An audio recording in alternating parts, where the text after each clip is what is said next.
Good evening, ladies and gentlemen. The lights go down. You can't hear yet? All right, are you able to hear in the back of the room? Give a high sign or a thumbs down. Great. Before I get started, there was a beautiful bracelet that was lost at the top of the stairway. If anyone lost their, oh, is that you? You've won the, wow, and there's more. Do you want some tissues? Is there something? Is that it? Great. Thank you. So welcome to the Wine and Wags. And I'd like to ask, if I could, how many of you, is this the first time you are being exposed to Wine and Wags? Raise your hand if this is your first time. I love it. Love it. So I have to share with you why I'm carrying this around. So it's all Katie Abernathy's fault. So I know Katie's back there. She's one of the ICAN board members. And I want to say 2014, she invited me to one of the Wine and Wags. And I'll tell you, I think we may have had 100 people attending at that time. It has grown so much, and it's wonderful. But as we sat at the table, Katie slowly pushed a box of tissues towards me. And I was thinking, oh, no, I'll be fine through this process.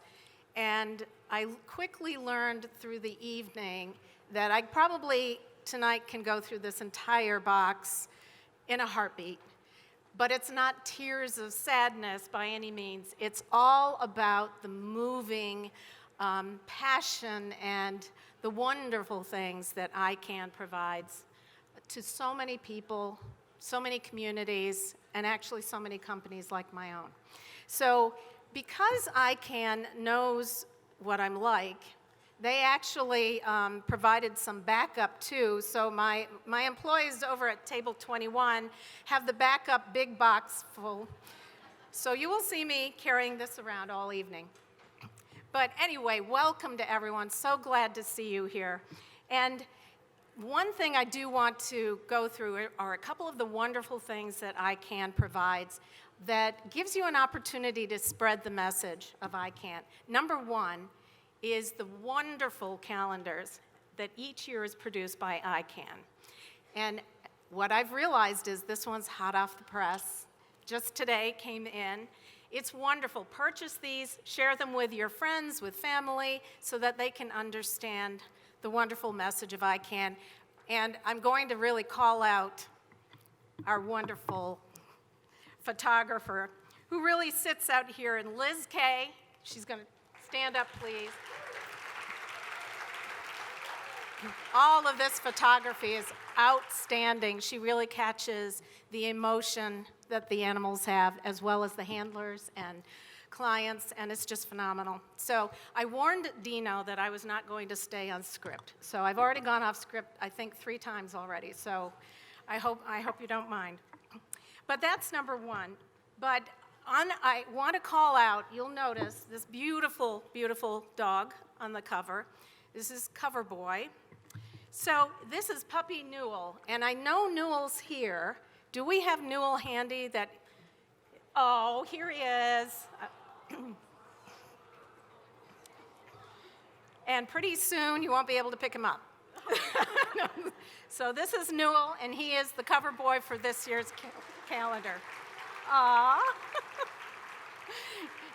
So be sure to buy many to be able to provide to all of your friends and family. Thank you so much. Thank you. So just a moment also to thank our sponsors.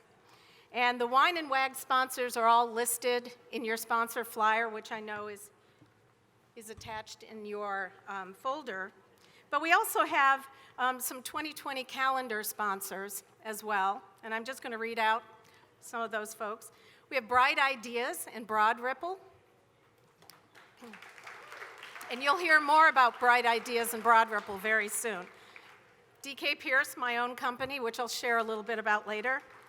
Bose McKinney and Evans, Elanco Animal Health, Cassie Cares, 3 Dog Bakery, Taylor's Bakery. That's good. You go for it over there. VCA Advanced Specialty Center, the National Bank of Indianapolis, the Order of the Eastern Star Indiana Grand Chapter, Community Hospital Anderson, and DeBrand Fine Chocolate. So thank all of them for sponsoring a different month in the calendar.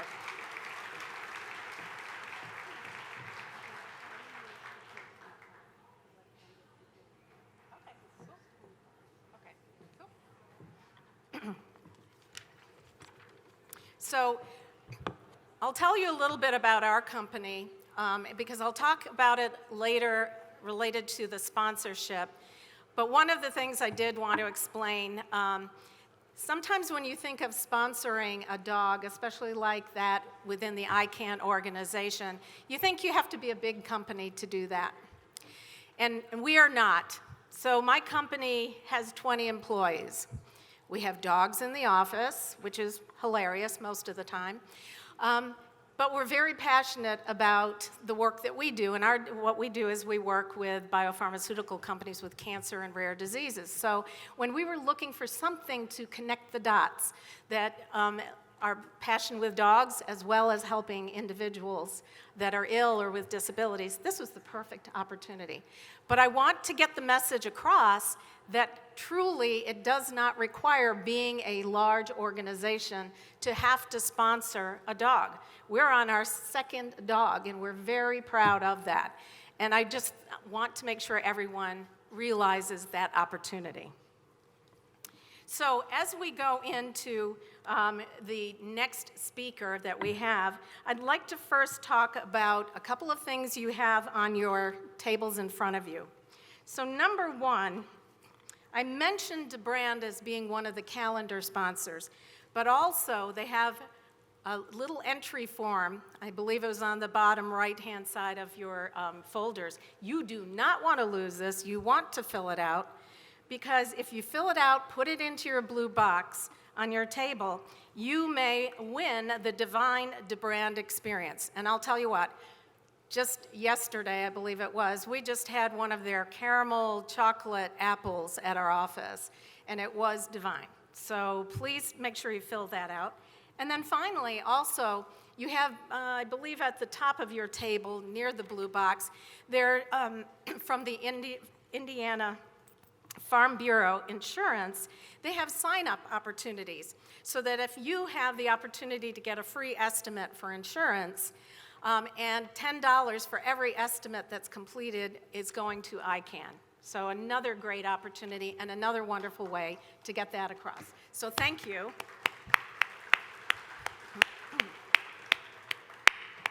So it is my pleasure to introduce James Michael, who's the Vice President of Program Services at Bosma Industries for the Blind. So he has over 20 years in the human services arena and predominantly managing and supervising programs that assist individuals with disabilities and allows them to really achieve their highest potential. So ICAN is truly fortunate to have James as the current chairman of the board of directors. So we'd like to welcome James.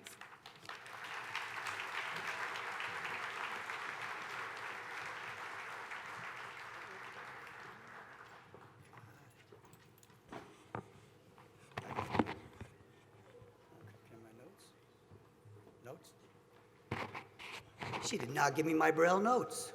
So that's why I've got a great memory, I guess. Thank you, lovely lady. All right, well, first of all, I just want to say, welcome to everyone, and thank you for coming here to support such a wonderful, wonderful mission as Indiana Canine Assistant Network. As Denise mentioned, my name is James Michaels, and I'm the chairman of the board of directors for ICAN. And down here beside me, as you can see, is my guide dog, Eli. And I thought I'd tell you just a little bit about how I got connected up with ICAN and how how this mission means so much to me as a person who uses a service animal. When I was in my late 20s, I got diagnosed with a condition called rod cone dystrophy. So what the doctors told me was that within the next 10 to 20 years, you're going to start losing most, if not all, of your vision. And as a young man who loved riding dirt bikes, playing basketball with his friends and all those things, and thinking to myself, I'm not going to be able to see, that was a hard thing to think about, and a hard thing to understand how I was going to continue to move forward with a career and a family. So with this disorder that I have, what happens is the retinas start degenerating. So the blood vessels in my retina start dying, and that's that window. So if you think about your car windshield and you don't wash that windshield for 20 years, and it starts getting dirtier and dirtier. And so for me, my whole world is kind of closed in over the last 20 years, and now all I can really see is, I can see there's light in this room, and that's really about it. So with my job, I had to travel to a lot of different locations, and when I was going to these different locations, different buildings, different cities, different states, I was feeling like I just wasn't confident. I wasn't feeling like I was able to maneuver as well as I'd like to. So I decided, you know what, I'm going to look into getting a service animal. And so I went to San Rafael, California, and got this dog here, Eli, from Guide Dogs for the Blind. And I'll tell you, it was a life-changing moment for me. My level of independence increased so much. The confidence that I have now traveling in places where I can't see, traveling in unfamiliar places. You think about traveling in unfamiliar places when you can't see objects and things around you, it can be pretty intimidating. But with him by my side, I have a companion that gives me unconditional love, gives me support, and helps me to find my way through a world that's mostly dark for me.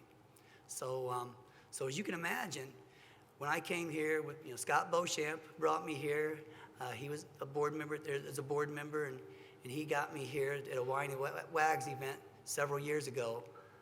Oh my gosh, you talk about tissues, Denise. I was using a lot of tissues, and it hit me in several different levels. So I could quickly see all the abilities and possibilities, and I thought, I really want to get involved. So that's why I'm here today. So just to talk a little bit about, the whole part of serving people with disabilities. When you think about it, in Indiana alone, there's 600,000 people dealing with a disability, living their lives with a disability. And, from ICAN's perspective, they're seeing the numbers grow, the numbers of people who need a service animal to live their life as full as possible. Right now, 96 people are on the wait list waiting for a service dog from ICAN. So you know what that means? I mean, that's great that ICAN is so needed and so well respected. But the other part of it is that means it's going to be a 2-year wait for someone who just got on that wait list. And for me, boy, if something happened to Eli and I had to wait 2 years to get another dog guide, I gotta say there'd be a lot of despair, and I would be very, very, very sad and disappointed. And I'd have to try to figure out how I can continue to navigate until that time comes.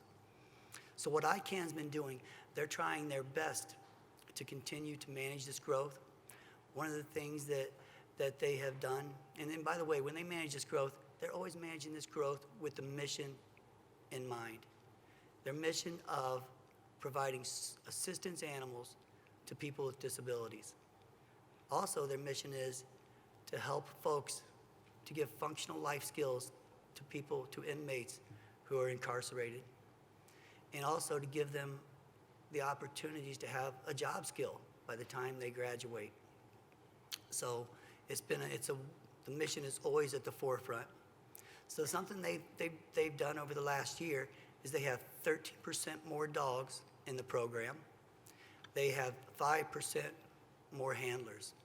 So they're dealing with this growth in the best way that they can, and they're working forward, and they're trying to do this in a smart way that helps with operations, and doing this in in a business, kind of a business type situation where they can continue to grow and continue to serve more and more people.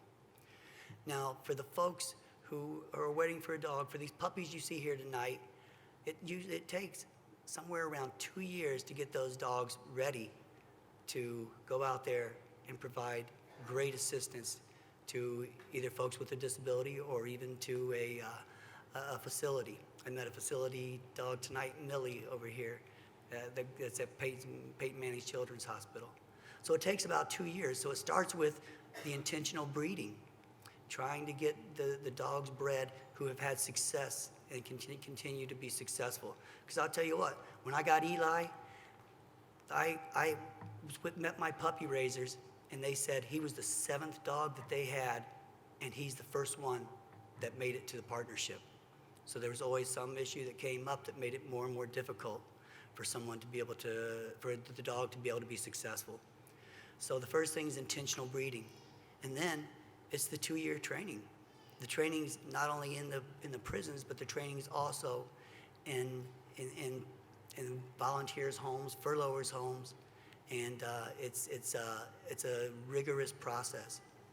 And then also veterinary care, quality food, nutrition, all those things to help get a dog to this point. And the cost for ICAN, for an ICAN dog to get through that 2-year training program and all those things I just talked about, is around $25,000. So it is not it's not a cheap process. Now for the folks who receive a dog, their cost is about 10%. How do they do that? How do they provide a dog that's been through all those kinds of training and all the wonderful services that it's received? They do that through community outreach, donations. Nights like this raise a lot of money for ICAN and to help us provide dogs to people who really, really need them. So I guess in closing here, I encourage you to know that we need to, we're going to need to expand. The need is growing. When I said 600,000 people in the state of Indiana who are living with a disability, that number is growing. People are getting older, people are aging, medicine's getting better. So when medicine gets better, people survive things that they maybe once wouldn't have. And what that means is there's going to be a greater need. It's going to continue to expand. So ICAN, if you've been to their little facility, their little offices, they're going to need to expand. They're going to need to get bigger offices. They're going to need to have more space for training. They're going to need more space for this wonderful volunteer group that helps them so much. We got 140 volunteers right now, and they're so important to making this whole process work. So we're going to need from you all in this room, we're going to ask for your talent, your time, your expertise, your ideas, your resources, and most of all, your support. So I know that this is going to be off script a little bit, but I'm going to do one thing really quick, and Dino, don't get the hook out yet, please. I'm going to ask the staff at ICAN to please stand up and get a round of applause. They work so hard.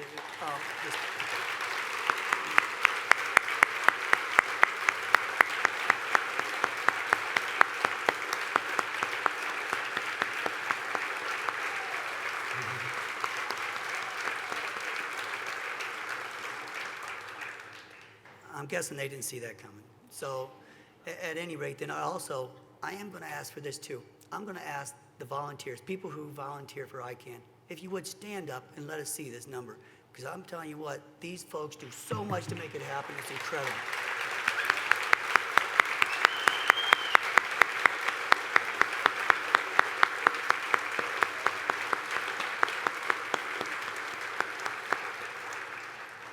I'll tell you what, I've met a group of volunteers and been talking to a lot of volunteers tonight and over the past several months. And I'll tell you what, that's not a weekend gig. That's a full-time endeavor for so many of these folks. So we thank you so much for everything you're doing. And then also I'm going to ask the board of directors to stand up as well. All my fellow board members, would you please stand up? We couldn't do it without you either.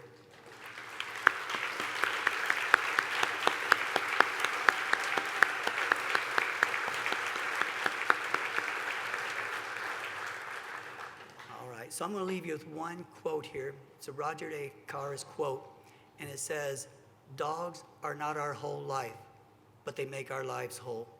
And I'll tell you, for me, I'm a whole new person now. So thank you so much, and please enjoy the rest of the evening.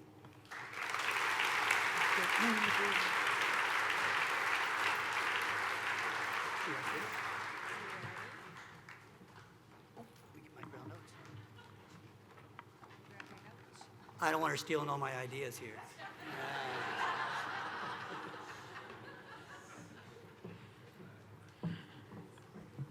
Don't worry about that, James. I'm sure not.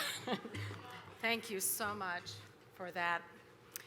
And while we're doing some recognitions, if I may add to that as well, we have some former ICAN handlers here as well. And can they stand up or raise their hands? Stand up? Do we have?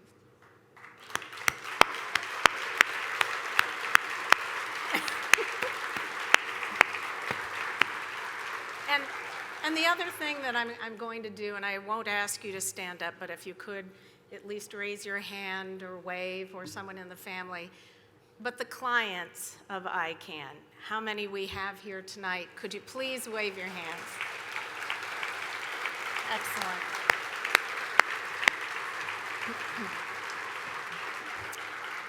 You know, just as James said, it takes a village. It takes a bigger than a village to make everything work within any organization, and especially this one, and especially with the growth that we're seeing as well. So now let's really take some opportunities to hear from, we're going to hear from the volunteer, from the community, we'll hear from the handler side of things. So we're going to start with Anna Gennall. So this is from the volunteer perspective. And she began her journey back in 2012, and she was actually working as a puppy raiser for the Leader Dogs for the Blind. She transitioned to ICAN in 2014 because she actually was interested in the dual mission that the organization provided. And since becoming an ICAN volunteer, she has puppy raised and furloughed more than 31 pups and dogs in training. So please, Anna, come join us and share some.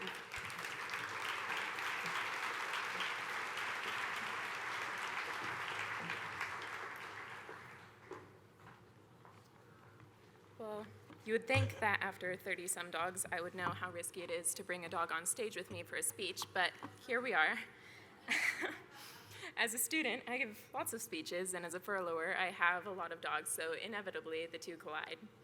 Coons, who's now one of our facility dogs, was at my side for high school, thank you, for my high school graduation, and he did a great job lying still and calm next to me the entire speech.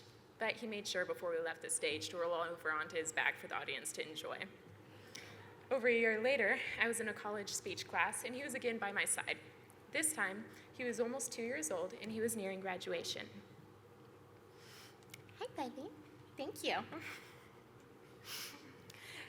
In these speech classes, it's recommended that you use a visual aid. So being a good furlougher, of course I had a dog with me, and decided to use Kuntz as my visual aid. So midway through my speech, I asked him to sit, and he did a beautiful job of sitting, and he held that sit.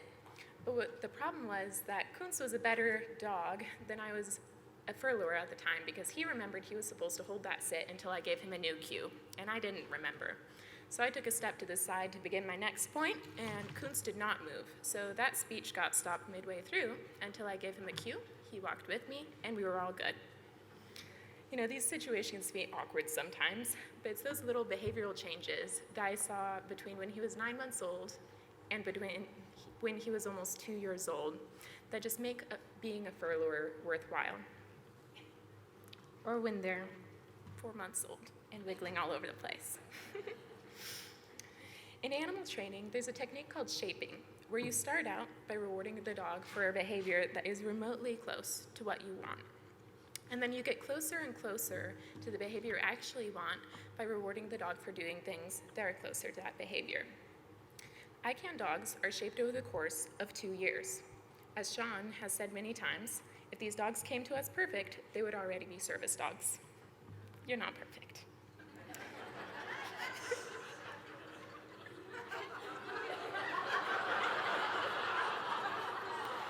He's really good at making my points. Do you want to give the speech? Because we can do that. So I began raising Cody, this guy, when he was 8 weeks old. He was very cute, but he knew very little about being a service dog. A few days ago, I had 2 people in the space of 1 hour comment and ask me questions about my service dog and comment on how small he is for a lab. Funny thing. If they had seen him browsing the floor for crumbs a few minutes earlier, maybe they wouldn't have said that, but it did remind me that he acts a little bit more like a service dog now than he did 2 months ago. In a couple weeks, he'll enter a men's facility, and in 2 months, as he leaves there for his first 3-week furlough, he'll still be figuring things out, but he'll know more cues, he'll understand the behaviors better, and he'll look more like a service dog than he does now. As a furlougher, I get to see the results as these dogs get closer and closer, bit by bit, to what they're designed to do. And meanwhile, I'm being shaped too. As I mentioned earlier, I've had about 30 furlough dogs, and can honestly say that no 2 of them have given me the same experience. As someone who's interested in a career related to service dogs, it's been so valuable and honestly just fun to get to problem solve the different approaches that each one needs to succeed. Rather than using a one-size-fits-all approach, helping with so many dogs has let me learn how to be slow and quiet with a timid dog one day, and boisterous and confident with a more confident dog the next. I don't think that I would be speaking here tonight without the opportunities I've been given in the past 5 years. Opportunities helping groups of people learn about ICAN by bringing dogs to events, and daily opportunities as I've been approached by strangers who are just curious about the dogs. That's not a chew toy. A few months ago, I was at my one social event of the year, and they're very rare, and I was dancing with a guy that I didn't know. We were enjoying chatting about the university we both go to, what we're studying, and of course what it means to volunteer with service dogs in training, which is an essential element of conversation. When he asked me, "Hey, do you know your Myers-Briggs temperament type?" That was an interesting conversation starter and a change, but I mentioned that I was an introvert, and I knew that much. And his next question to me was, "Are you drunk?" In that moment, I had to figure out how to break the news to him that 1, I'm underage, there's no chance I was drunk, and 2, I learned to enjoy talking to strangers because of dogs.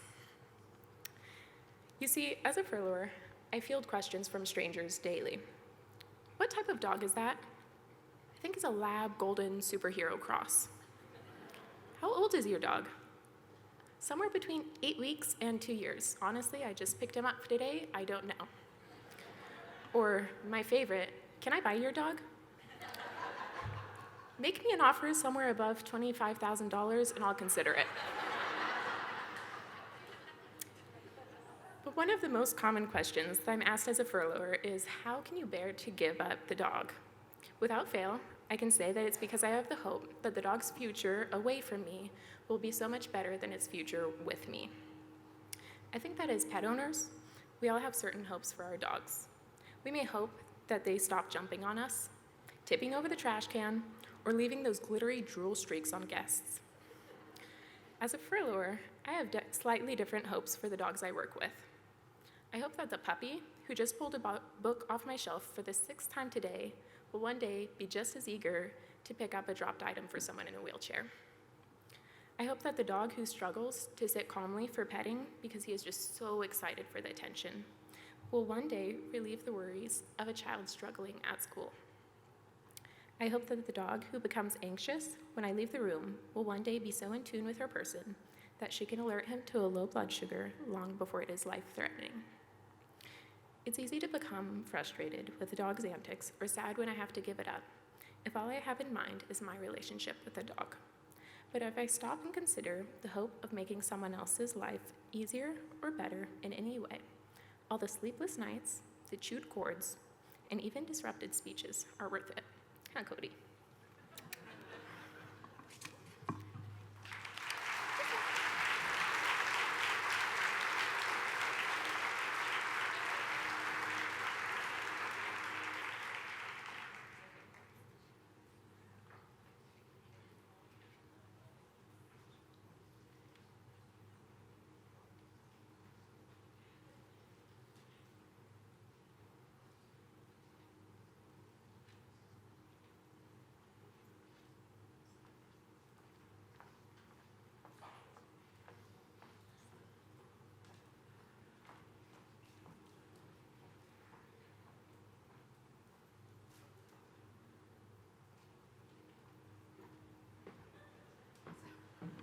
believe they're queuing up a video here for Thaddeus.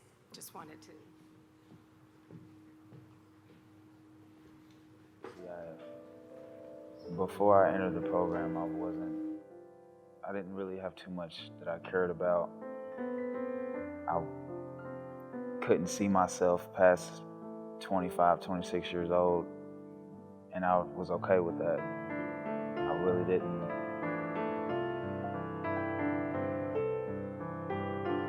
I didn't have any love inside me. The first time I got into trouble, it was like a month shy of my 12th birthday. I was repeatedly arrested, sent to children's homes, treatment facilities, juvenile detentions, boys' schools, back to treatment facilities, up until I was 17, and then I got tried as an adult and went to adult county jail. This is Varden. I've had him for about 8 months now. I feel like the universe definitely wanted us to be together, because a week prior to him coming to the facility, we got a letter saying what dogs are coming, what dogs are leaving. He was on the list, and we would make jokes. Oh, he's gonna be your dog. He's got a weird name, Varden. We used to make fun of his name.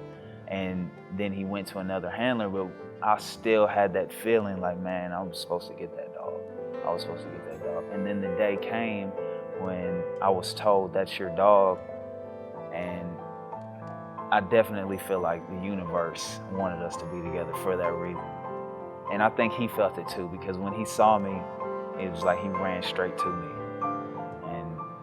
And we just took off from there.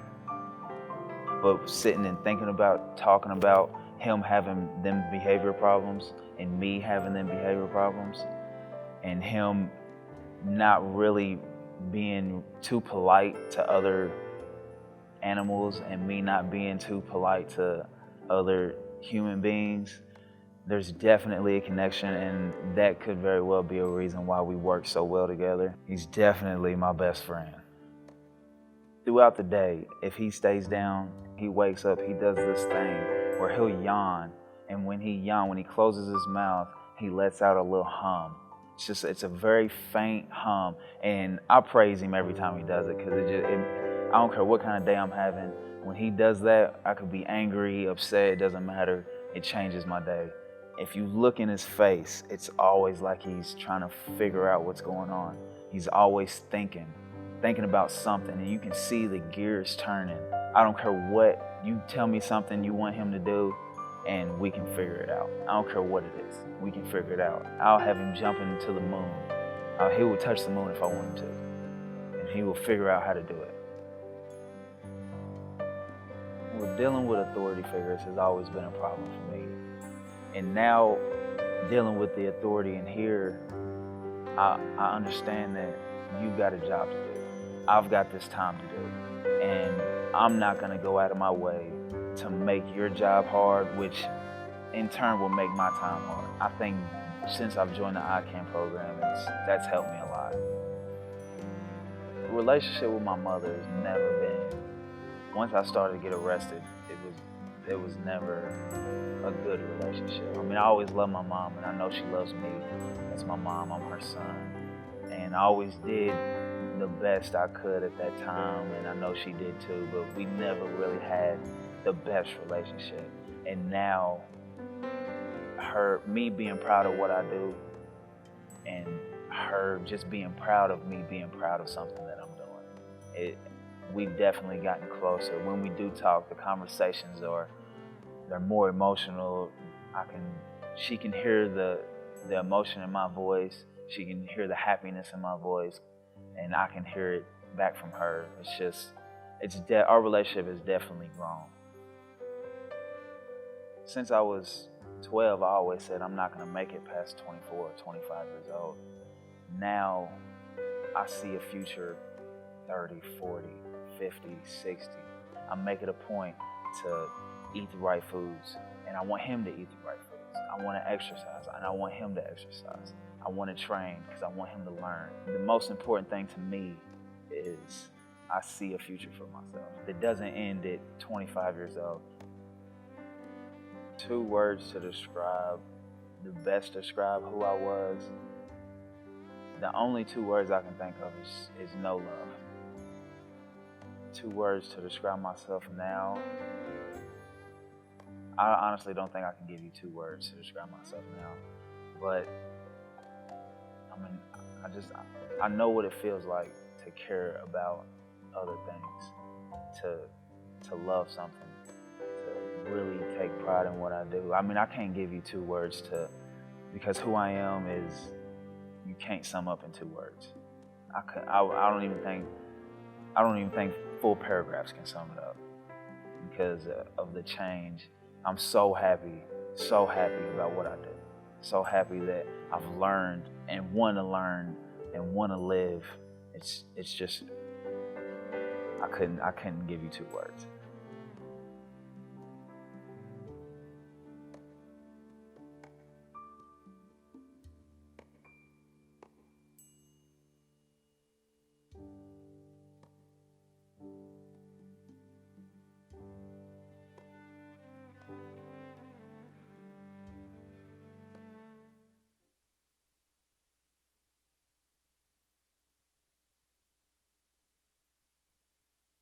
Excuse me.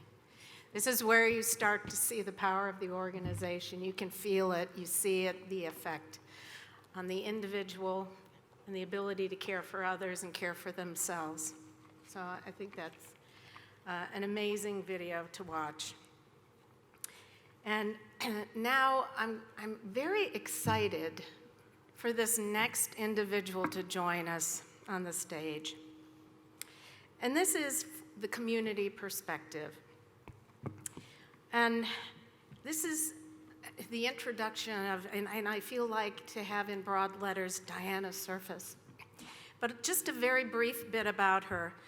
It was an amazing partnership that happened in 2018.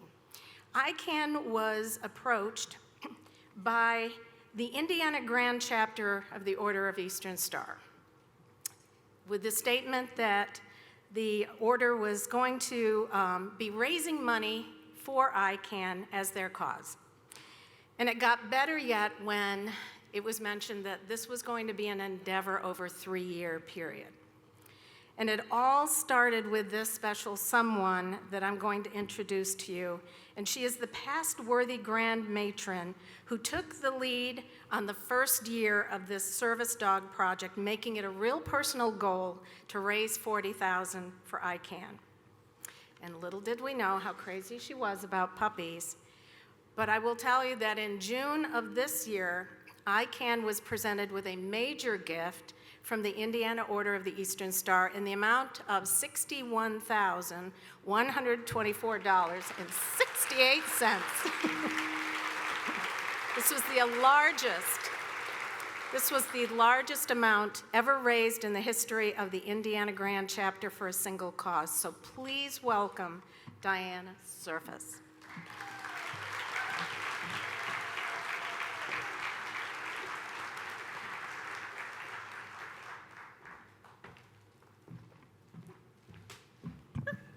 Good evening.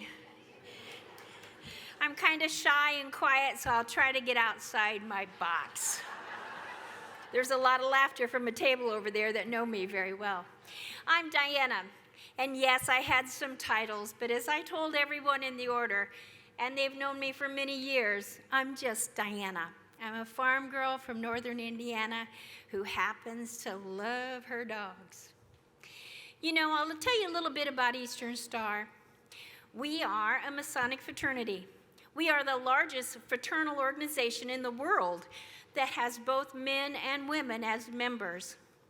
We are affiliated by family with the Masons, York Rite, Scottish Rite, Royal Arch Masons, numerous, and of course the Shriners. So that is our heritage. We have always been and will continue to be a very philanthropic organization. I've always said we're good people doing good things for good reasons. So this is how I took on my job, what I called a 365-day commitment, a 365-day job with a lifetime commitment. And you do that for organizations that you love. what I found was that all of my members were grasping. We're like any other organization that's maturing and losing membership and having a difficulty raising new members into our organization. So we are good people doing good things for good reasons. So let me give you the good reason. A year and a half ago, before I went into office, our National Assembly voted that our signature charity would be service dogs. We have long continued to raise money for the Heart Association, the Cancer Society, Knights Templar, I Foundation. We have 3 scholarships that we give within our own organization, what we call a Styrol, which is for the young ministers going through seminary schools. We have one called a Nettie Ransford Scholarship, and that is for special needs students who are learning to be special needs teachers. And of course, our World of Youth, which gives it to young people who solicit help through their career. So we've always been giving money. We have all kinds of patriotic projects, whether it's Project Red, White, and Blue. We do service organizations in our own communities, and we're spread out through the entire state of Indiana. So when I heard that we could have a project, I went online and read everything I could. Well, do you know how many they say are really out there as service dog programs? But I focused in on ICAN, so I made a phone call. Yes, I did. And I think that's who answered the phone. So I got a hold of Dino. Well, Dino kind of, I was telling her what I wanted to do, and she was kind of like, calm down, there's programs we can do, anything that you want to do. I said, no, Dino, I have this vision, and this is what I think we can do, and I really want to do this. Okay. So we talked a couple of times on the phone, sent our emails back and forth, and then I get this really strange phone call one day and said, how would you like to go to the women's prison? Sounds like a fun day to me. So I said, sure. So she explained the process, and I went there. Now, the one thing that Dino even laughed about a little bit ago is I met all these handlers, and we were out on a little tarmac, and they were talking to each one, and she said, now, Diana, if you would like to go speak to any of them, just go up and introduce yourself and get a feel on if this is the kind of program you could work with. She was very calm with me. So I said, sure. So I started with the first lady, and I continued down the line. Well, there was about 20 handlers, and I was just so touched. As you just saw with Thaddeus, I can't compete with that, but I will tell you, I felt the love and compassion, the unsolicited sense of confidence that they now held, the self-value, and how I could see the joy in their heart by the smile on their face. This had redeemed a whole person. I don't know what their problems were, but each one of them were so proud to tell me how many dogs they had graduated, what the one problem I had with this dog is, what the problem I had with that dog. This dog can do this. And by the way, I just had a dog graduate, and I met their forever family, and we transitioned him, into his forever family. The pride was just overwhelming, to the point where Dino came up to me and she said, you don't have to talk to each one of them. I said, does that mean I have to leave? And she said, no, go ahead. So I talked to every single one of those ladies, and every single one of them had that glow that you get because you're in love with what you're doing. And I left there knowing that the ICAN program is exactly what I wanted to do. So I got the 2 ladies behind me in our line of tradition, and I said, this is what we're going to do. I want a 2-year commitment from you, so I can go to them and say, for 3 years, we will commit that we will work with ICAN.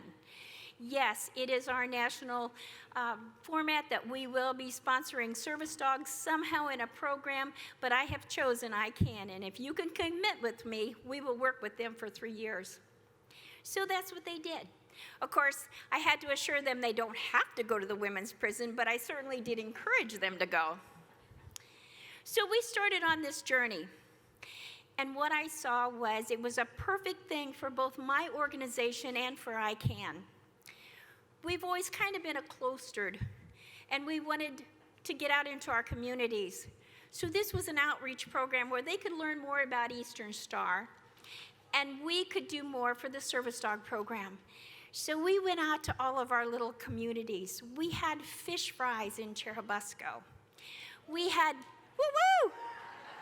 Oh my gosh, somebody knows where Busco is? We'll talk. Turtletown, USA. We had chili dogs and puppylicious pies in Brazil. We've had spaghetti dinners. We had items that we sold, but we wanted to do things more out into our communities. We've had breakfast galore. We had flapjacks for Fido. We had pancakes and puppies. We've had waffles and wags. We went down to Patoka. Anybody? Patoka, I know we know. Yay.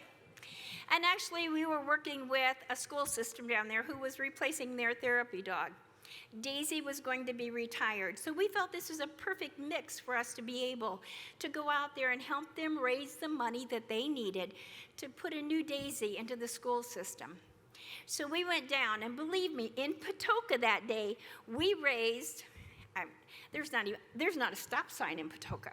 We raised almost $2,400.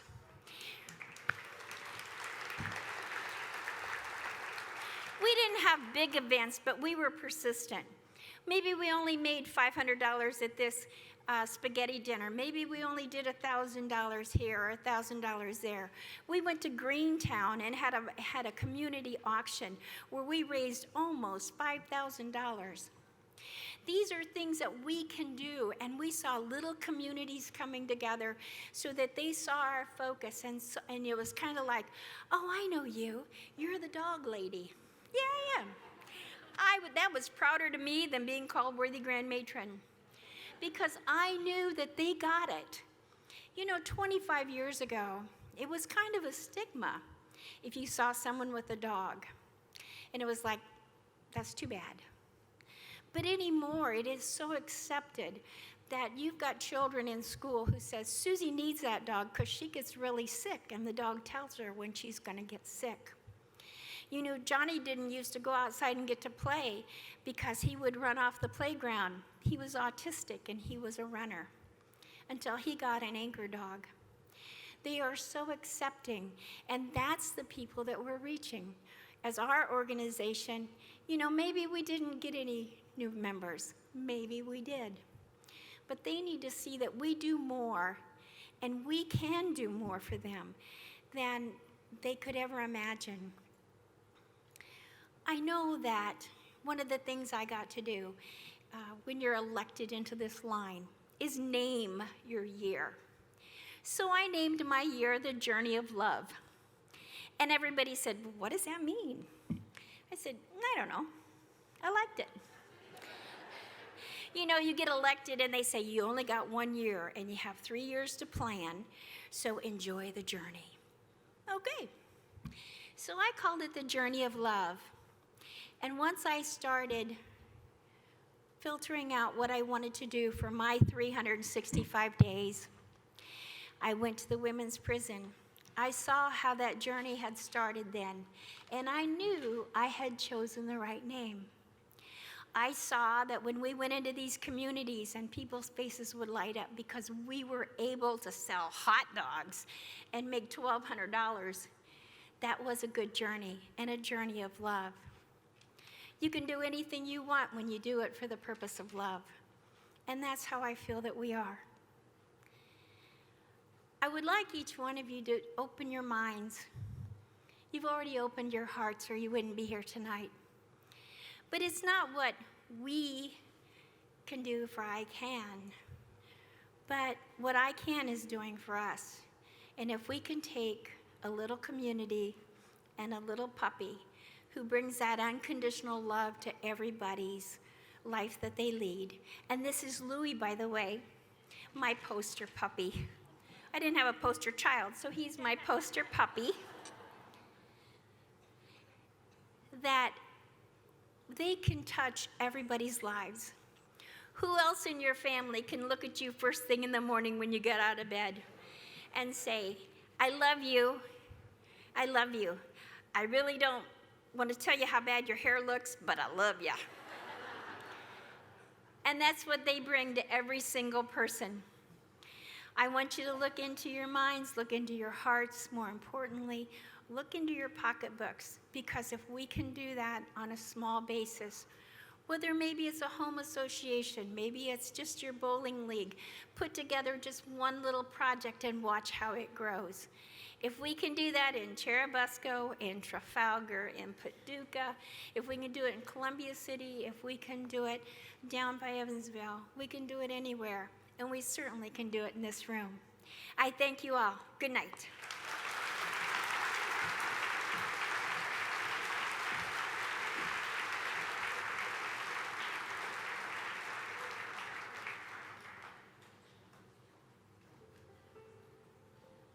My name is Colin. I'm 13 and I go to Our Lady of Mount Carmel and I'm in 7th grade. This is my dog. Her name is Madge and she's my in-home service dog. I have a couple disabilities and some of them are, I have a seizure disorder, I have cerebral palsy, and I have ADHD. And we are the parents of Colin, who received Madge in June from ICAN. Colin is our third of 4 boys.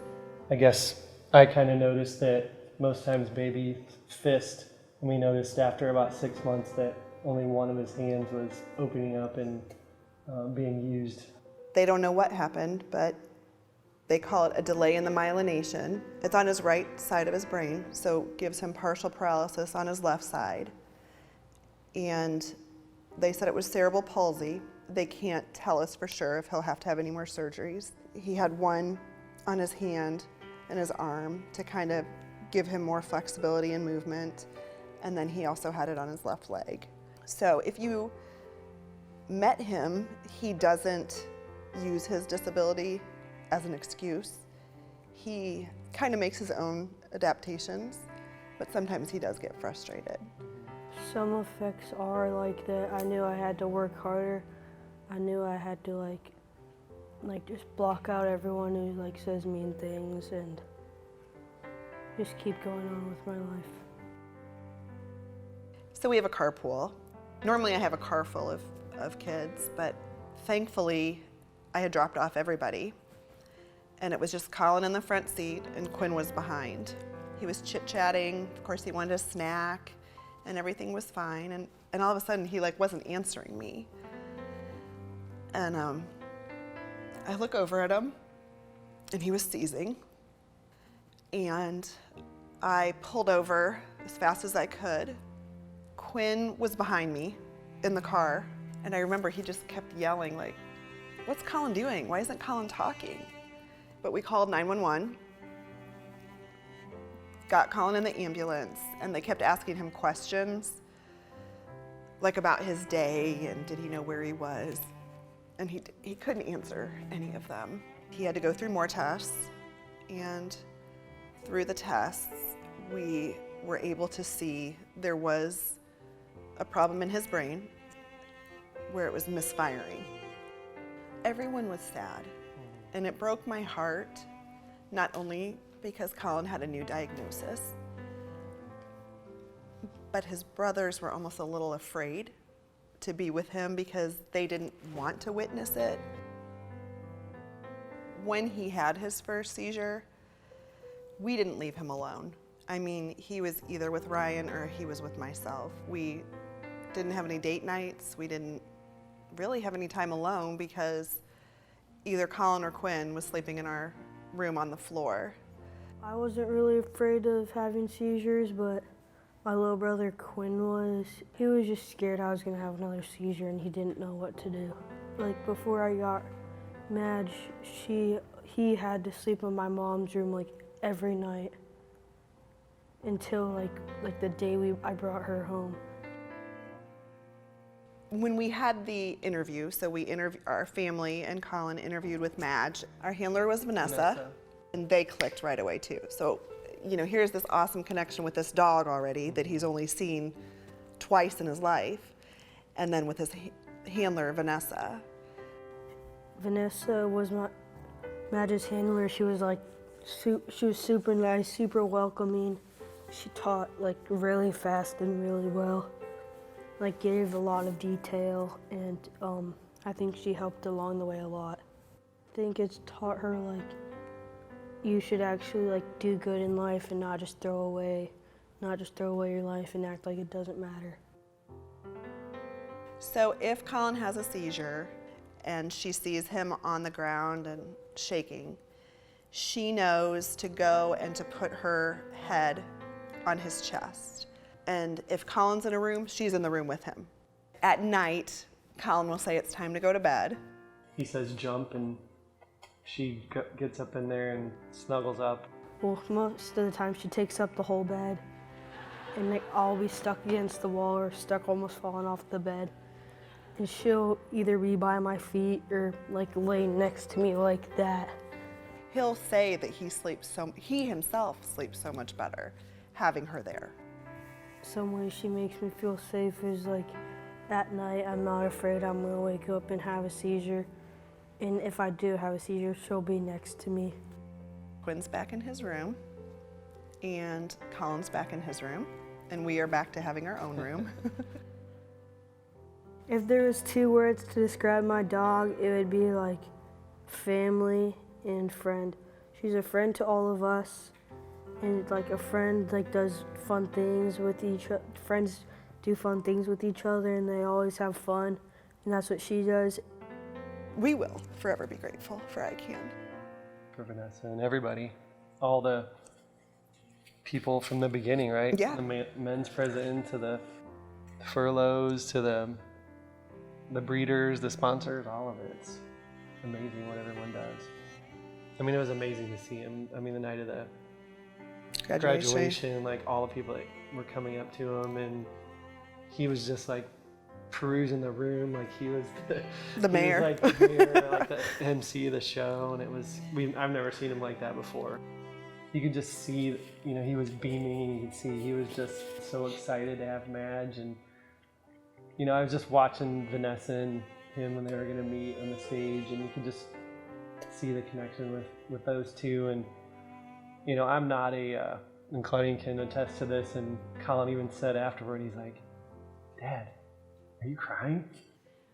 Very few times in my life have I shown tears, but just all the stuff he's been through, it was just so great to see him get something that he wanted, and succeed in something, and be that the star.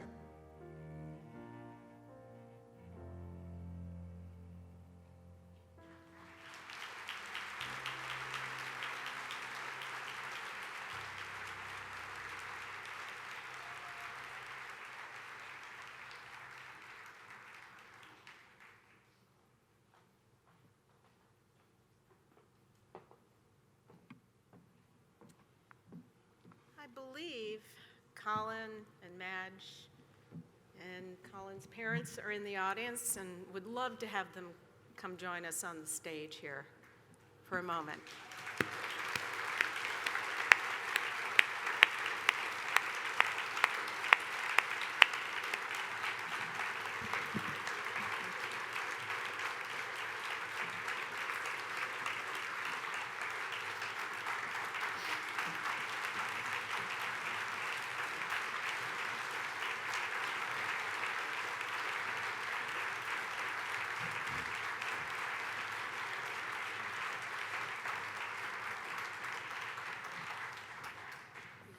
Share a few words if you'd like to. It's so great to see you. And the whole family. Yeah.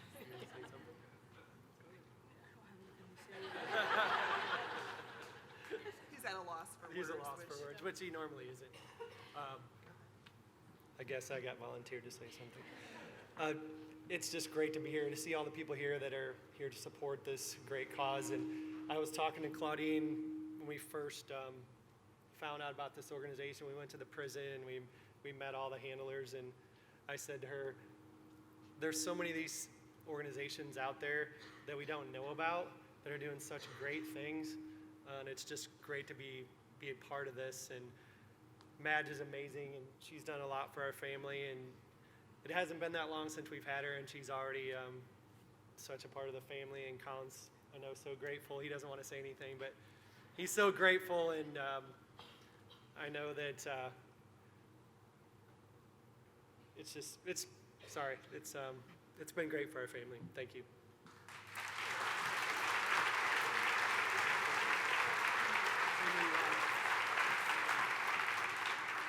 Hi everyone, I'm Garrett, Colin's oldest brother.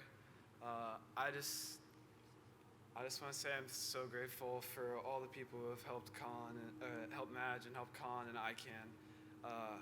It means a lot to the whole family. Madge brings a whole new aspect to the family. She relaxes the family, and she shows us what family is all about, because we all accepted her and love her, and we love it that she can help Colin in all of his things, whether it's helping him take off his socks or helping him pick up his laundry. We just love it. We just love it that she's always there to help him. Thank you very much.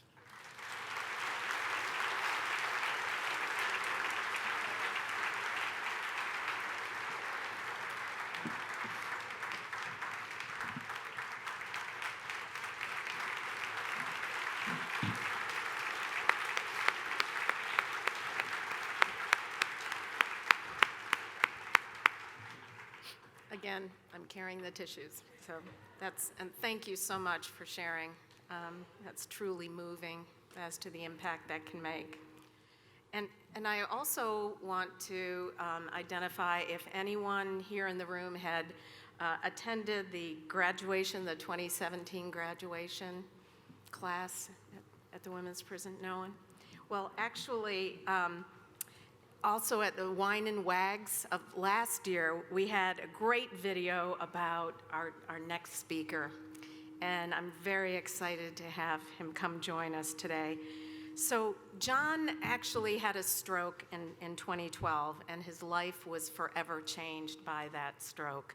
But hope was only 4 feet away when his little bundle of fur, well, not so little bundle of fur, but her bundle of fur and 4 legs came to live with him. So I'd like to please welcome John Miller, his best friend Hunter, and also John's wife, Nancy, to the stage. Thank you.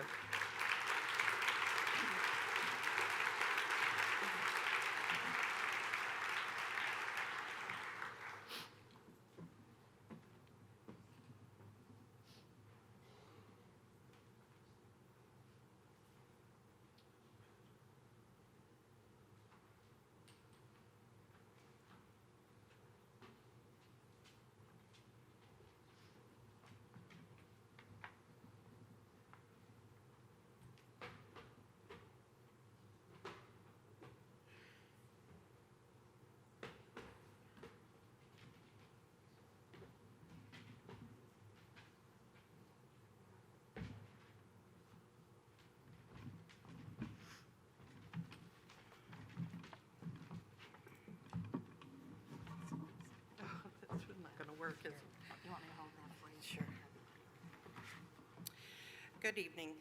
Man, there's a lot of people out here. My name is Nancy Miller. This is my husband, John, and this is his best friend, Hunter.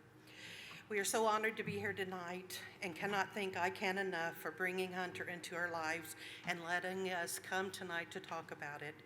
John and I have been married 38 years. We have 3 children and 4 grandchildren. John used to own his own photography business and played lead guitar in his band. November 10th, 2012, I almost lost him to a massive stroke. Our lives changed forever. Here we are almost 7 years later, and I can say I am very proud of our journey. The next thing that changed our lives forever was Hunter, and I'll let John tell that story.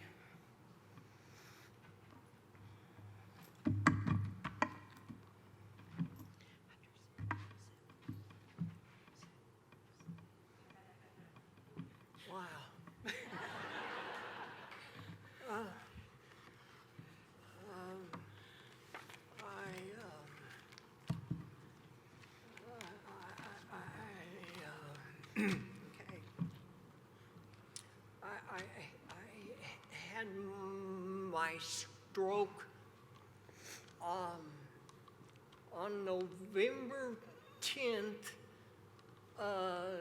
2012, and I'm just so glad that I can be here today and talk to you tonight.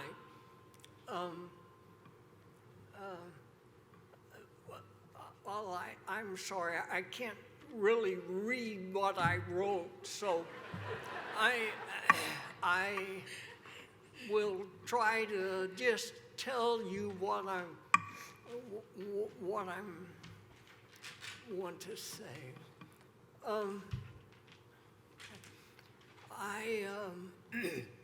I was so lucky to get introduced to the ladies at ICAN, and I remember Nancy and I,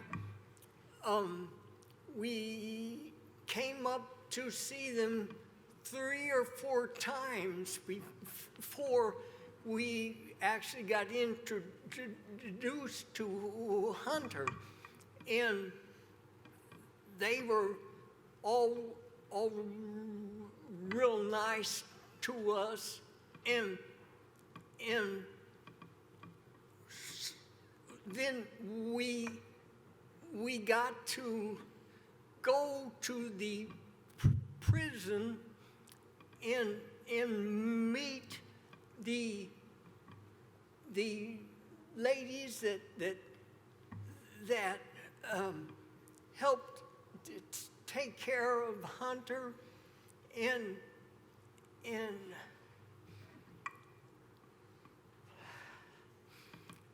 I was just so lucky that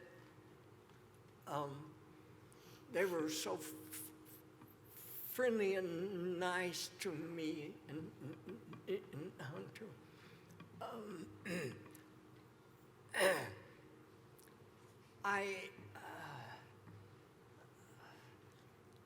I'm sorry I'm taking so long. I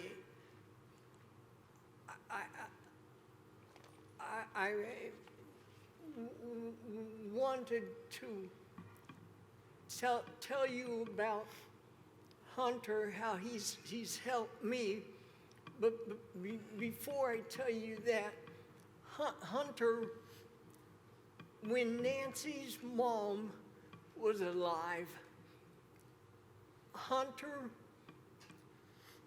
and I and Nancy would go out to visit her, and he was the best dog.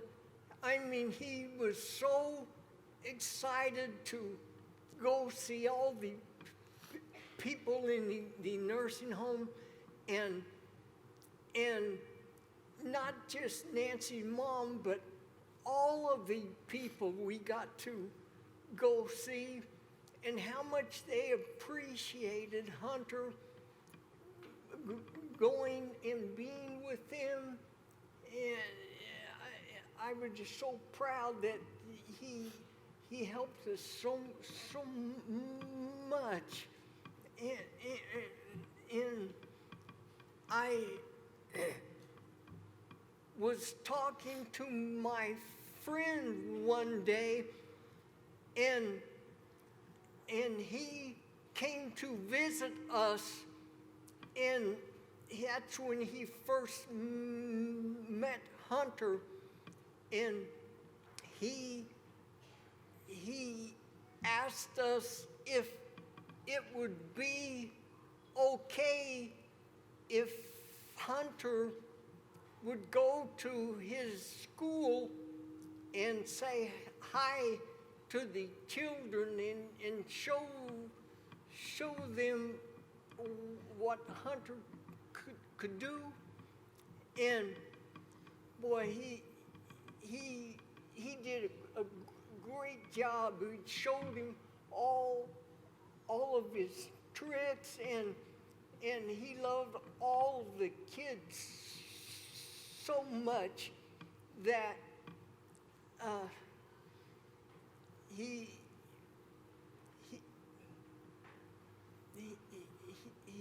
really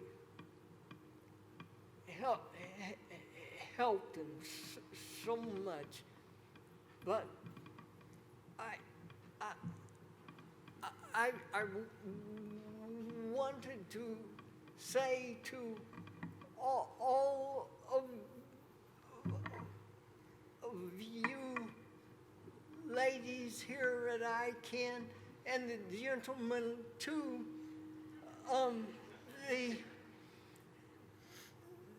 the closeness that I can feel now to Hunter has meant the world to me. And I didn't appreciate until I got Hunter how much I can still do and how much he helps me and loves me, and he means the world to me.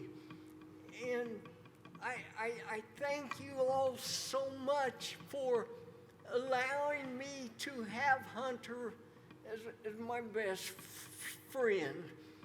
And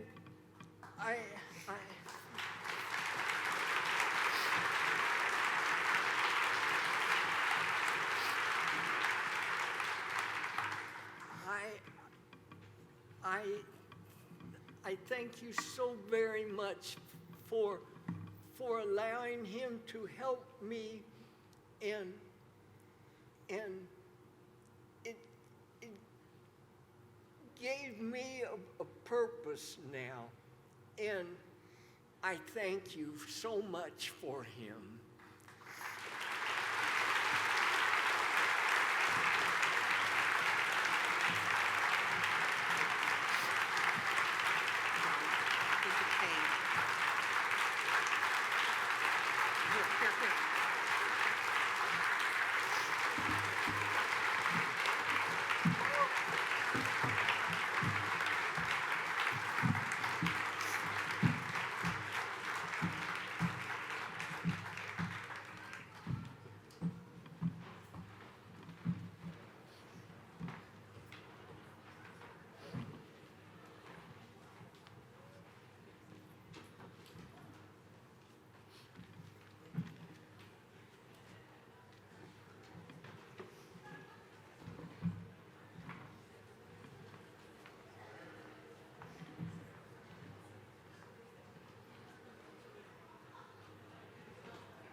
I am 39 years old. I've been incarcerated for 18 years, and I've been a handler with ICAN for 6.5 years. I was incarcerated when I was 20 years old. I had 0 life skills. There was nothing to strive for because I didn't even know those kinds of opportunities existed. That negative thinking and that thought process rolled over into my first maybe 12 or 13 years. And it was a struggle to find a turning point and to find something that meant enough to me to want to let go of those behaviors. I was a little better off than I was than where I started, but I was still very down, and I was always struggling, and the depression was easy to come by, and the environment, it's so easy to get wrapped up in negativity and things like that. So you actually have to strive to be positive and to push forward and to progress and things like that. So once I started this program, I was very unsure. I was like, oh, this might not be right for me. This is a lot of work. They're asking a lot of me. Do I even have these things to give? And as I went on, and I struggled like all of us struggle as new handlers, trying to find our way and trying to, see if this is the right path for us. I did find that this is probably the very best thing that I could have ever done for myself. Just thinking about who I once was and who I am today makes me emotional. ICAN has been a huge part of my journey to my true identity. The first time I got into ICAN, I kept getting into trouble and I had a career change. I decided that I wanted a change in my life. I didn't want to be bitter and I didn't want to be angry anymore. I was upset over the amount of time that I received. I left 6 kids at home and I felt I wasn't worth anything because if I was unable to take care of my children, then I was unable to take care of a living, breathing thing. This program allows me to create a life for myself. I could not do that without ICAN. I have to explain to my family I have a life. I'm proud of the life that I have. ICAN has given me a life inside of a prison. And I know that's kind of hard to grasp because people think that life isn't life unless you are outside of here to live it. But that's not true. Life is whatever it is that you make it. And I have had the opportunity to make a life for myself more than I ever would have done if I wasn't in prison. For me personally, I was completely lost. I was so selfish. If it wasn't about me, I didn't care. And unfortunately, my life choices ended with somebody losing their life. I was sentenced to 60 years, and I'm just 6 years in now. However, I feel that the impact that I can have going forward, both here and in the community when I go home, will be strong based on what I've learned through ICAN. ICAN gives me more than the opportunity to be an individual here. It teaches me to care for another individual. It teaches me patience, which I had absolutely none of. It has taught me to love unconditionally. I'm a very good organizer. I organize the whole puppy projects when it comes to the puppies being puppy raised here. They learn how to start eating kibble. They learn how to start training right off the bat after 4 weeks old. There's not anything that I cannot do, and that's honestly because of ICAN. I know that I would have never gotten a college degree. I would have never become a certified animal trainer. I would have never become a leader. I didn't know I had leadership skills. I didn't know how to be professional. I didn't know that I could speak in public. I didn't know any of these things, but ICAN gave me the platform to be able to become a person that I am today. And without this program, I don't know what kind of person I would be. I don't know what kind of person any of my fellow handlers would be. I don't know what kind of person my family would still think I am. Jaggy is my dog, and she was sponsored by the Chancellor of IUPUI.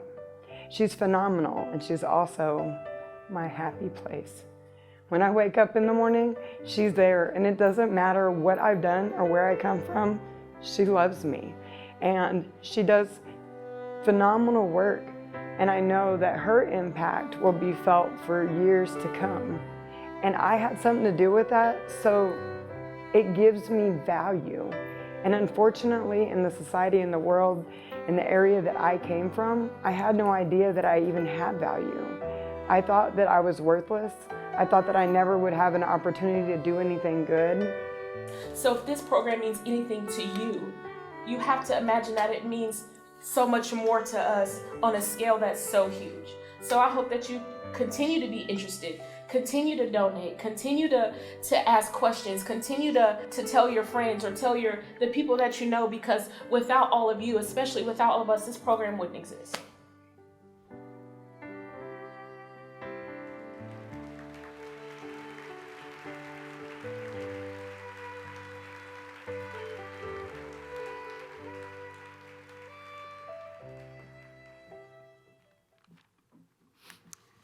Gets a little harder each time.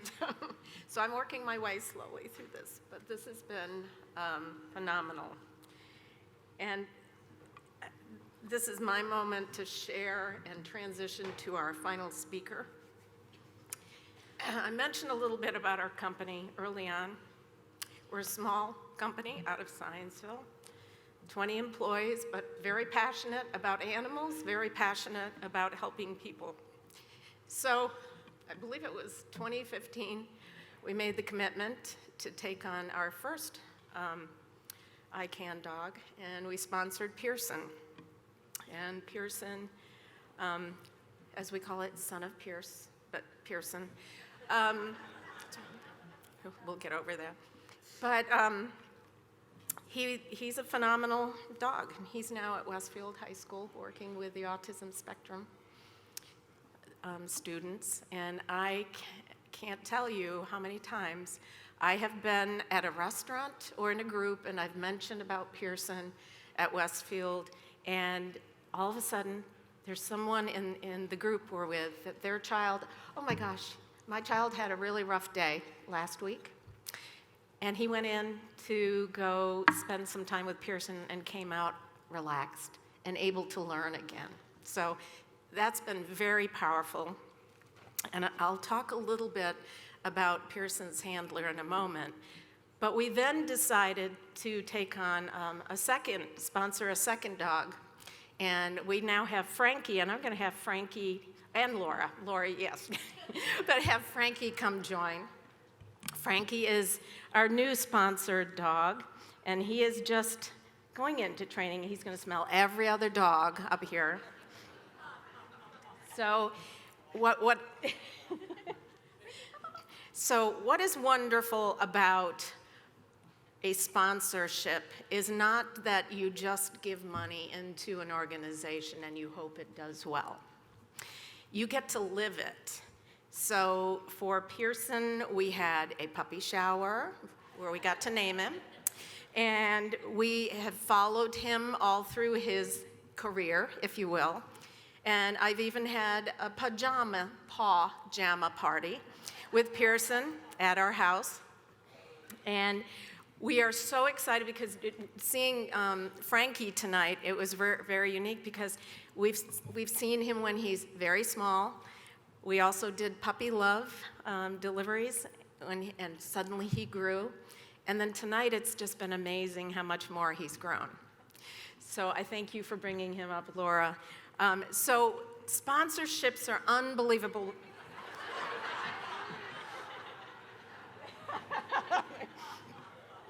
I love it. So. He loves it when he comes to our office because we do have dogs in the office, and I think he can smell the scent of every single one of them there. It's almost like going home, I guess. But the power of a sponsorship not only is to help meet that demand that James had mentioned early on. There are so many in need. We have a backlog of 96 individuals waiting. But it's also what we get from it as sponsors. And this will be the start. So I'm going back to Pearson. And when we worked through Pearson and got to experience the program, there was this phenomenal handler that was working with Pearson. And I have in my hand here all the letters from that handler telling us the story of Pearson as he was going through his experience of training. We saved every one, and I would read some, but I can't. But what I want to say is we gained so much as a sponsor, but I know Heather is going to come up here and talk about really what it has brought to her and a whole new life related to it. So please, if anyone is interested in being a sponsor for a dog, I can tell you, my employees will tell you, oh my gosh, it's just very heartwarming because we know we're helping make a difference, and we are also getting a lot from it, and we know the dog is going to make a big difference. So I'm going to turn over now to Heather Lace. I'll save my crying till afterwards, but personally, I know I'm really proud of where she is and what she has done. And I think when you hear this story, it's just gonna, I'll be passing the tissues. So, thank you.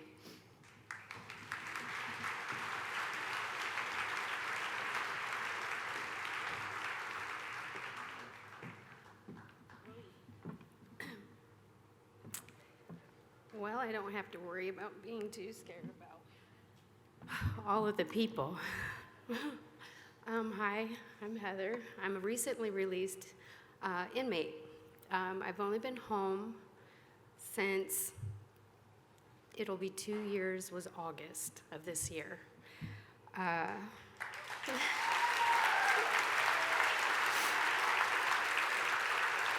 Very exciting.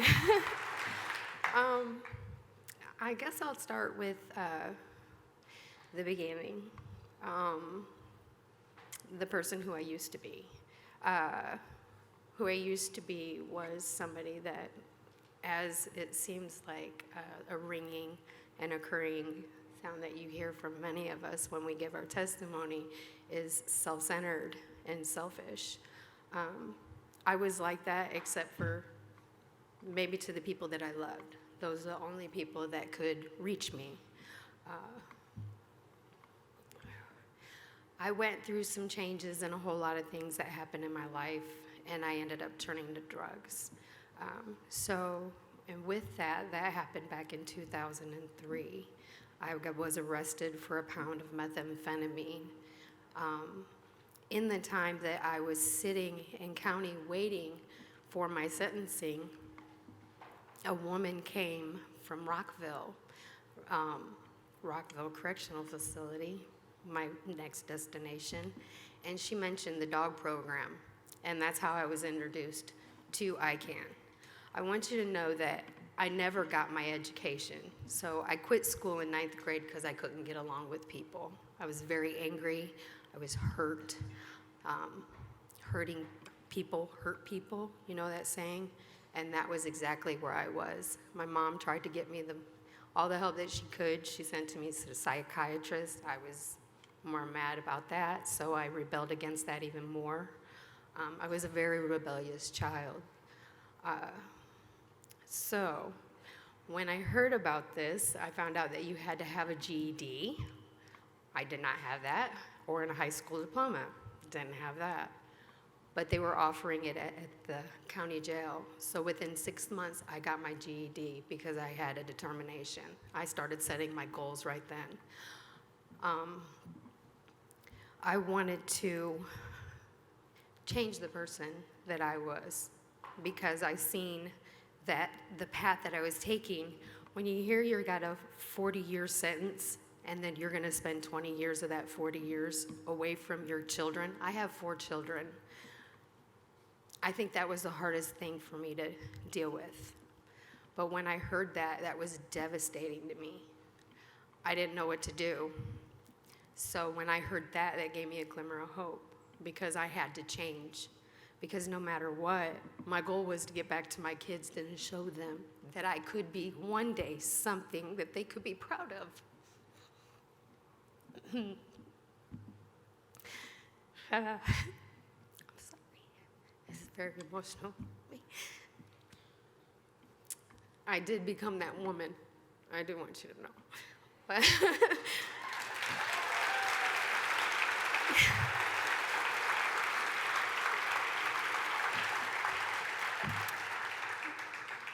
okay.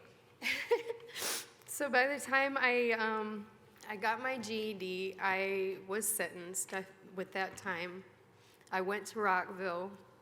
I got there just in time to enroll into college. Somebody helped me fill out my fascia and everything, and I got into college.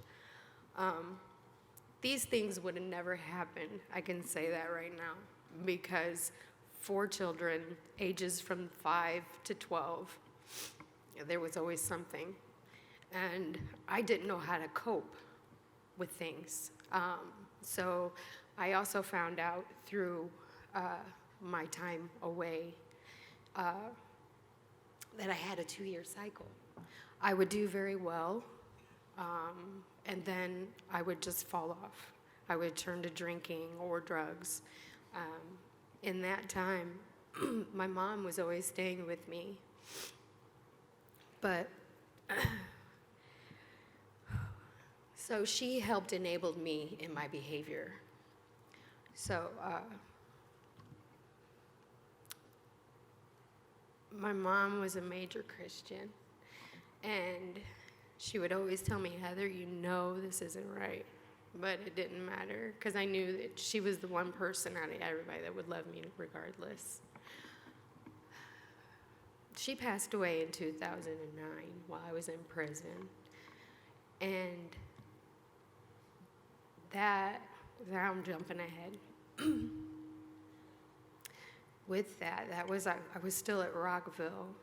And at that time I had a dog named Tippy Canoe. He was my support system. He was my service dog. I was training him for diabetic alert and stability for his forever home in Dustin. And I didn't know that at the time, but Tippy was so in tune with your emotions that when I got just a little slight bit upset, he would come in and he would lean into me, and then he would lay his head on my lap, and I would just start petting him, and it would help calm me. That's what these dogs do for us. Okay, so now back to prison. I wish I had a dog right now. But, so at Rockville, I'm starting college. I want to get into this dog program. I did an application. I was approved. I got in trouble. Guess what? They told me, well, that was before I even started the dog program. So I got kicked out of the dog program before I even got started. That's my MO. So that just broke my heart, just crushed me to death. I didn't want to do it anymore. And really, it was just a 5-hour extra duty. That's like a jaywalking ticket outside. So the reason I got in trouble, though, from the lady that hired me, Miss White, was because I didn't take the responsibility of going to her first before somebody else could get to her to tell her what was going on. I can respect that. That was my number one first lesson in life, right there. Taking responsibility for my own action. I hadn't learned that. I mean, yeah, I took responsibility for getting in trouble. I knew I did that. Okay, I was taking that, but this was something that I was working hard towards, something I really wanted to do, and I'd never done that before. I had kids, yes, I was raising my kids, okay. That's something you got to do because you have a kid, you got to take that responsibility, you know? But this was something I was actually taking a step out of my comfort zone and trying to work towards to make myself better. And at that moment when it was taken from me because I didn't take responsibility, I learned a different kind of responsibility. 3 months later, Miss White came back to me and asked me if I still wanted to join the program. I was still being a good girl. So I joined the program, and I had been in the program for a very long time. I stayed at Rockville, then I transferred to IWP, and that's how I ended up with Pearson. And really, he was so cute. You seen his gray hair? I love his gray hair. It grew out though. He was the greatest little guy. He had the most beautiful eyes that would just look deep into your soul. So when I had Pearson, he was such a little guy. He couldn't even walk down the hallway without piddling, and I felt so bad for him. Because, you know, we're across the halls, and we got dogs in every room. So this little guy, I'm trying to hurry and get him to the potty, and here comes a dog to the door. Woof, and there he goes, piddle, a big puddle, every time. So you'd be like, all right, we're almost there. Here it comes. So the little guy he had some confidence issues, but you know what? You wouldn't even know that today. Just like mine, I had confidence issues too. And this program helped that. Like, you wouldn't know that I am shaking to death right now. And we were just talking about this class. I didn't want anybody to see my knees shaking. I was so, but it's here. I know that without this program, there are so many lessons I wouldn't have learned. Failure isn't always such a bad thing. I have learned big time failure, but I have also learned to get back up and keep on pushing to what you want. I've learned confidence. If I wasn't like back then, I certainly wouldn't be here today, right here. I have patience, and I love people today. I hated myself. I hated myself. I couldn't even accept myself. I felt like nothing but a failure to everyone. But look what your donations make it possible to be able to help people like me become a good person today, to be able to help people like you.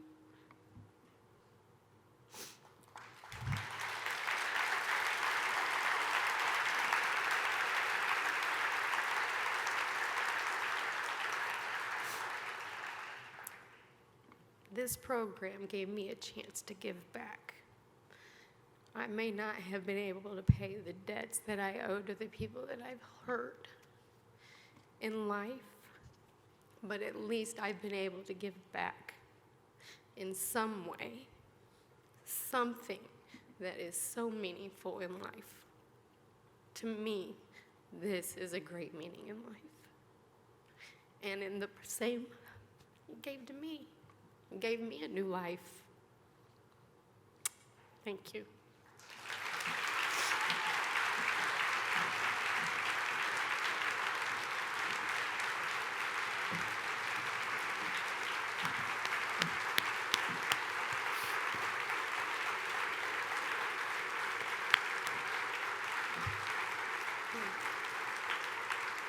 You come back up here. All right. Oh, my goodness. I did bring you an extra Kleenex, but I've already used it. So, oh, my gosh. I'm just so moved by all of this. And this is Ben, right? Oh. Oh, my gosh. Oh, my goodness. Oh, I'm sorry. We'll get actually.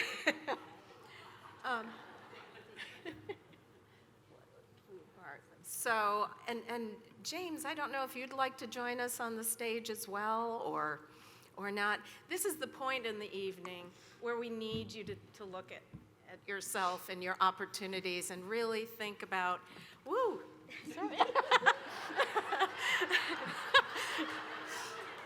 That was a great wet nose. To really think about how you can sponsor this organization.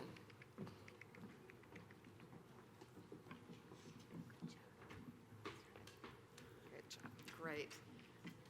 Thank you. Just making sure that we are thinking of all the ways that we can support the organization. By golly, if Patoka can give $2,400, then by gosh, I think we can do a heck of a lot better. So I am going to review a few of those opportunities. So number one is you have the opportunity of what we spoke about a little bit earlier is for $20 a month, you have an opportunity of participating in a new monthly initiative that's being rolled out by ICAN. $20 a month, and the organization Bright Ideas and Broad Ripple is going to then match up to $15,000, okay? That is phenomenal. So think about it. Think about it. If everyone here gave $20, I think we decided it was like $144,000. If everyone here gave $20 a month for this program for 1 year, plus the $15,000 that would be coming from Bright Idea. If we, however, though, if everybody did $50, oh, that's even better. Amazing, yes. So that's an opportunity Another opportunity is to give a one-time pledge. Make a donation, drop it into the donation box, and that is greatly appreciated. But I'll also ask that we have a puppy here who needs a sponsor. So what does that look like as far, and remember, the cost is about $25,000, isn't that right, Yes, James? it is. Absolutely. $25,000 to be able to fully train up an ICAN dog to be ready to go. He needs a lot of training. All right. Oh, look, he's looking for. So, let me actually ask out there, is anybody interested in sponsoring a dog? What do we say? Anybody? Perhaps only $5,000 toward that? $10,000?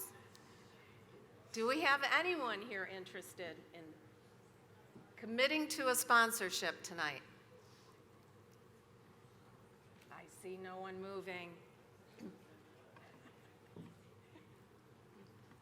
James, would you like to speak? Yeah. Oh, Here it is. right. And you know, we know it's, you know, it's sometimes it's talking to your office mates when you get back to your office. You know, could we possibly sponsor a dog? You know, I would love to get my team together to try to do something like that. How can we help out? Right. So it's, once again, too, if you can, donations are great. It helps to support everything we do, but also, too, talent, time, expertise, resources, and support, whatever that looks like for you. We are here to bring this mission to the next level, and we need everybody in this room to help out. Great. Great. Thank you very much. Please take that seriously as an opportunity to be an important part of this organization tonight. Great. Thank you. Thank you. Yes. Good job, Denise. Oh, wait. Do we have a sponsor option here? Oh, my goodness. Woo-hoo. Oh, this is Ben. Whoops. Oh, my goodness. So we have a sponsor opportunity here. Oh, we have two sponsor opportunities. Woohoo! We just needed the warm-up, didn't we? We have two. We have another sponsorship. What about a third? Wouldn't that be wonderful to have a third? I can barely see out there with the lights. Anyone else interested in a sponsorship for ICAN? All right, well, I'm really excited. We have two commitments tonight, but please go back, think about what you can do for the organization as well. We appreciate your time tonight, and I hope all the wonderful stories have really helped you understand the value of the ICAN program. Thank you.